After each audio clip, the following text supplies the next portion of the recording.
ప్రపంచ దిగ్గజ సంస్థలైన ఒకటైన గూగుల్ అమరావతిలో తన సంస్థ ఏర్పాటు చేయాలని భావిస్తుందా అంటే ఇప్పుడు జరుగుతున్న పరిణామాలు ఆసక్తికరంగా మారాయి.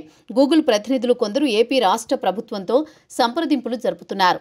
ఏపీ రాజధాని అమరావతి దిగ్గజ సంస్థల్ని తీసుకురావడం ద్వారా రాజధాని కొత్త కళను తీసుకోవడంతో పాటు మరిన్ని సంస్థలు ఆ వైపు చూసేలా చేయాలన్నది ఏపీ ముఖ్యమంత్రి చంద్రబాబు ఆలోచన. ఇందులో భాగంగా గూగుల్ సంస్థకు చెందిన ప్రతినిధులు తాజాగా అమరావతి రావడం, అక్కడ పరిస్థితుల్ని అంచనా వేయడం కోసం క్షేత్రస్థాయిలో పర్యటించడం ఆసక్తికరంగా మారింది. అనంతవరం, నెక్కల్లు మధ్యలోని రోడ్డు పక్కన ఉన్న 5 సర్వే నెంబర్లకు సంబంధించి 143 ఎకరాల భూమి ఉంది. దీన్ని గూగుల్కు కేటాయించేందుకు ప్రభుత్వం సుముఖంగా ఉంది.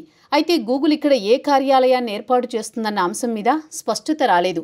ఒక ప్రతిష్టాత్మక ప్రాజెక్టును అమరావతిలో ఏర్పాటు చేస్తారన్న అంచనాతో ఉన్నారు. తాజాగా గూగుల్ సంస్థ ప్రతినిధులు సిఆర్డీఏ అధికారులతో కలిసి ప్రభుత్వం కేటాయిస్తామన్న స్థలాన్ని పరిశీలించారు. ఈ స్థలానికి దగ్గరలోనే ఎయిర్పోర్ట్, రైల్వే స్టేషన్ కూడా వస్తున్న విషయాన్ని అధికారులు తెలియజేశారు.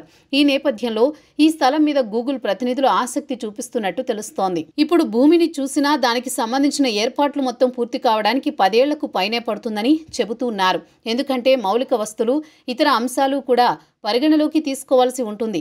ఎందుకంటే ఇప్పుడు చూసిన స్థలాన్ని కనుచూపు మేర ఎలాంటి భవనాలు లేకపోవడమే.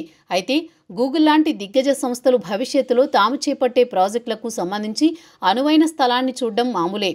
10 ఏళ్లు ముందుగా తాము చేపట్టే ప్రాజెక్టులకు సంబంధించి పనుల్ని ఇప్పుడు చేస్తూ ఉంటారు. మొత్తం గూగుల్ కానీ అమరావతిలో తమ సంస్థ ఏర్పాటు చేయడానికి సుముఖత వ్యక్తం చేస్తూ అధికారిక ప్రకటన చేస్తే మాత్రం మరిన్ని సంస్థలు అమరావతి వైపు చూస్తాయని మాత్రం చెప్పక తప్పదు. మరి అమరావతికి గూగుల్ కళ ఉంటుందా లేదా అన్నది కాలమే డిసైడ్ చేయాలి.